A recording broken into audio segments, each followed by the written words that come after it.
আমাদেরকে এমনিদিন অর্জন করার দিনে খেদমতে আলহামদুলিল্লাহ প্রায় সবাই জামিয়ার যারা ফাজেল আল্লাহ পাক নিয়োজিত থাকার তৌফিক দান করছে। আমি যে একটা কথাই বলতেছি, আল্লাহ সুবহানাহু ওয়া তাআলা যে আমাদেরকে দ্বীনের প্রতিষ্ঠান, আসলে যে পূর্বের যুগে ওস্তাদ এবং ছাত্র এর সম্পর্কটা ছিল সবচেয়ে বড় গভীর সম্পর্ক। অনেক ক্ষেত্রে দ্বীনের শিক্ষার জন্য নির্দিষ্ট কোনো স্থানও ছিল না, যে যে স্থানে ছিল সেখান থেকে দেখা যায় দ্বীনের শিক্ষা গ্রহণ করছেন মসজিদে, কারো বাড়িতে, কারো ঘরে, এভাবে ছিল। মাদ্রাসা হিসাবে, প্রতিষ্ঠান হিসাবে কমই ছিল। এজন্য সবচাইতে বড় সম্পর্ক উস্তাদ আর ছাত্রদের সম্পর্ক। এজন্য তার থেকে ৩ শব্দ আসছে। উস্তাদ প্রথম যুগে ছাত্রদেরকে সাহেব বলা হয়। অনেক কিতাবে আছে, মুখতাসারে লেখা আছে সাহেব ইবনে আব্বাস। তার থেকে আল্লাহ নবী মুহাম্মদ রাসূলুল্লাহ সাল্লাল্লাহু আলাইহি ওয়াসাল্লামের সাহাবীদেরকে সাহেব বলা হয়। অর্থাৎ উস্তাদের সাথে সাহেব সুহবতের থেকে নির্গত। উস্তাদের থেকে ইস্তেফাদার জন্যই সবচেয়ে বড় মাধ্যম যে উস্তাদের সোহবত। শুধু ওনার থেকে পড়বে তাই না, উস্তাদের যদি সোহবত পরিণতি অর্জন করে তো পড়ার সাথে মাদ্রাসার যে মাকসাদ, উদ্দেশ্য, জীবন গড়া, এই গড়া হবে সোহবতের মাধ্যমে, শুধু পড়ার মাধ্যমে। এই জন্য আল্লাহ পাক আমাদেরকে যতদিন পর্যন্ত জীবিত রাখে, বর্তমান যুগে এই সম্পর্কের বহু অভাব এবং অবনতি। আসলে ভাই বলা হয় এলেম তাআল্লুক লা বিল তামাল্লুক, এলেম সম্পর্কের কারণে হয়, শুধু পড়ার কারণে হয়। হযরত সিদ্দিক আকবর রাদিয়াল্লাহু তাআলা আনহু এই উম্মতের সর্বশ্রেষ্ঠ ছিলেন এবং সবচাইতে বড় আলেম ছিলেন। অথচ ওনার থেকে হাদিসের কিতাব অধ্যয়ন করলে 200 বেশি হাদিস বলে এত বড় আলেম শুধু শিক্ষার মাধ্যমে হয় নাই। উনি যেহেতু আল্লাহ নবী সাইয়্যিদুনা মুহাম্মদ রাসূলুল্লাহ সাল্লাল্লাহু আলাইহি ওয়াসাল্লামের সোহবত বেশি উঠাইছেন, এজন্য আল্লাহ পাক ওনাকে বড় আলেম। এজন্য আমরা এখন প্রতিষ্ঠান হয়েছে, এজন্য এখন 3 জিনিস: উস্তাদ ছাত্রদের সম্পর্ক আর প্রতিষ্ঠানের সম্পর্ক। এবং প্রতিষ্ঠানকে বিশেষ করে বলা হয়। এজন্য আমাদের দারুল উলুম দেওবন্দ সবাই জানে উম্মুল মাদারিস বলা হয়। যেহেতু সমস্ত প্রতিষ্ঠান নিজের মার সমতুল্য, এজন্য আমরা যথায় যেখানে থেকে আমার এলেম আমলের ইস্তেফাদার জন্য সবচেয়ে বড় মাধ্যম উস্তাদের সাথে সম্পর্ক রাখা, প্রতিষ্ঠানের সাথে সম্পর্ক রাখা। এবং যতদিন পর্যন্ত আল্লাহ পাক জীবিত রাখবে, আমি মনে করব আমি প্রতিষ্ঠানের একজন যে নগণ্য সাগরিদ, এবং আমার উপকারের জন্যই আমি উস্তাদের সাথে, প্রতিষ্ঠানের সাথে সম্পর্ক রাখাতে উস্তাদের কোনো লাভ হবে তাই নয়, বরং আমি আমার লাভের জন্য মান্নাত বানাইকে খদমত সুলতা আমি বলি মান্নাত শেনাসকে আজমত খদমত আসতে। এজন্য আল্লাহ পাক আমাকেও এই প্রতিষ্ঠান কর্তৃপক্ষ কিছুদিন প্রতিষ্ঠানে যে খেদমত করার আমাকে সুযোগ দিছে।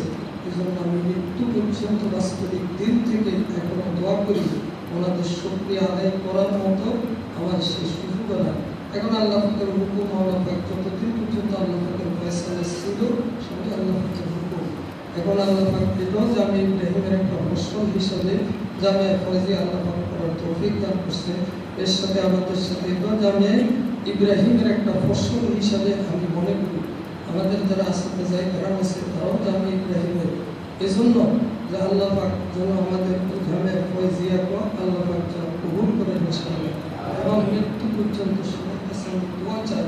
এবং যারা জামিয়ার যারা আছেন আলহামদুলিল্লাহ আমাদের সাথে বা আসল সম্পর্ক ভাই দিলীর সম্পর্ক। এই জন্য দিলীর সম্পর্ক যেন উস্তাদ হিসাবে, প্রতিষ্ঠান হিসাবে আলহামদুলিল্লাহ অন্তত আমার প্রতিষ্ঠান। আমি একটু বলি যে একদিন আসতো আসলে ভাই সম্পর্ক মহব্বত দিলে, এখানের সাথে আমার সম্পর্ক দিলের সম্পর্ক মহব্বত দিল্লা আল্লাহ পাক কবুল করে। আমি দীর্ঘদিন পরে গত বছর একদিন আমি নিজে এসেছি, কারণ ছিল আমি একদিন এমনি মাঝে মাঝে স্বপ্নে দেখি অনেকে যায় একদিন আমার স্বপ্ন দেখলাম হযরত আমার মাদ্রাসায় গেছি, আমার পরে সেখান থেকে আরেক মাদ্রাসায় একা একা কোনো লোক না। তো না থাকার পরে ওনার অবস্থা এমন ছিল, এখন যে অবস্থা সময় কাউকে চিনিও না, তখন আমি আবার অন্য এক মাদ্রাসা আসছে, সেখান থেকে আমি এখানে পৌঁছানোর জন্য ঠিক করে দিয়েছি। ওই স্বপ্নের পরে আমি আসলে তার সাথে দেখাও করে গেছি। ওই সময় পরে দাওয়াত দেওয়ার পরে আলহামদুলিল্লাহ হযরত মাওলানা মুফতি ফাহিম আমার কাকা মানুষ সহ এই জন্য ভাই যে দিনের সম্পর্ক বড় সম্পর্ক। আর আমাদের এখানে যারা আছি আমরা যে অধিকাংশ যেহেতু আলহামদুলিল্লাহ প্রতিষ্ঠানের সাথে জড়িত, আমি শুধু যে আমাদের আসাদে কেরামের থেকে কিছু শুনো কথা শিরোনাম হিসেবে বলতেছি যে আমি একজন মোজাকেরা আলোচনা হিসেবে একজন ওস্তাদের কি সিফাত এবং গুণাবলী হয় আমাদের বড়রা বলতে, এক নম্বর একজন সিফাত ওস্তাদ যে শুধু ছাত্রকে পড়াবে না বরং যার দ্বারা ছাত্র পড়বে। আমাদের ওস্তাদ ছিল এখনো মৃত্যু পর্যন্ত আসলে ওস্তাদদের ভুলা কথা। আমি এই প্রতিষ্ঠান নাম দেওয়ার পূর্ব একদিন অনেক সমস্যা করে দিয়েছি, কিন্তু আমার দিলে মহব্বত আছে, নালায়ক হিসেবে হজরতের থেকে ইস্তেফাদা করতে পারি, কিন্তু হজরতের যে আলোচনা করি ওস্তাদের প্রতি শফকত তলাবা দিতে ওই সময় প্রত্যেকটা তলাবা মনে করতেন হুজুর আমাকে বেশি মহব্বত তো ওনাদের থেকে শোনা কথা একজন ওস্তাদের সিফাত আমি তো আমার ভিতরে আসে এক নম্বর মুখলেস হওয়া, এক নম্বর দ্বিতীয় নম্বর মুতাদাজ্জিন হওয়া, দিনদার তার ভিতরে তৃতীয় নম্বর বলতেন যে মুস্তাইদ হওয়া।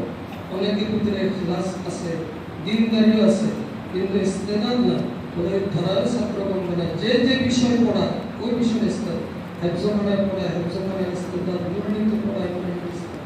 3 নম্বর 4 নম্বর মুস্তাহিদ হওয়া, অর্থাৎ সে যেন মেহনতি হয়। অনেকের খিলাস আছে, দিনদারিও আছে, আবার দেখা যায় সে কি ইস্তেদাদ আছে কিন্তু মেহনত করে না, ওই ধরায় তো আমরা করবে না। 4 নম্বর সিফাত মেহনতি হওয়া।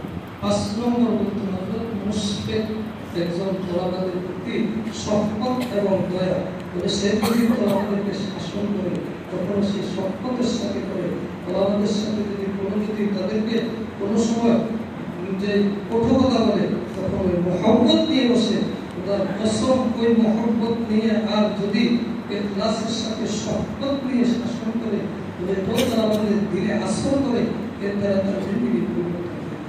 এবং 6 নম্বর ছিল ইস্তেকামত থাকা, নিজের যে খেদমতের উপর এবং নিজের আমলের উপর সুন্নতের উপর ইস্তেকামত। আল্লাহ সুবহানাহু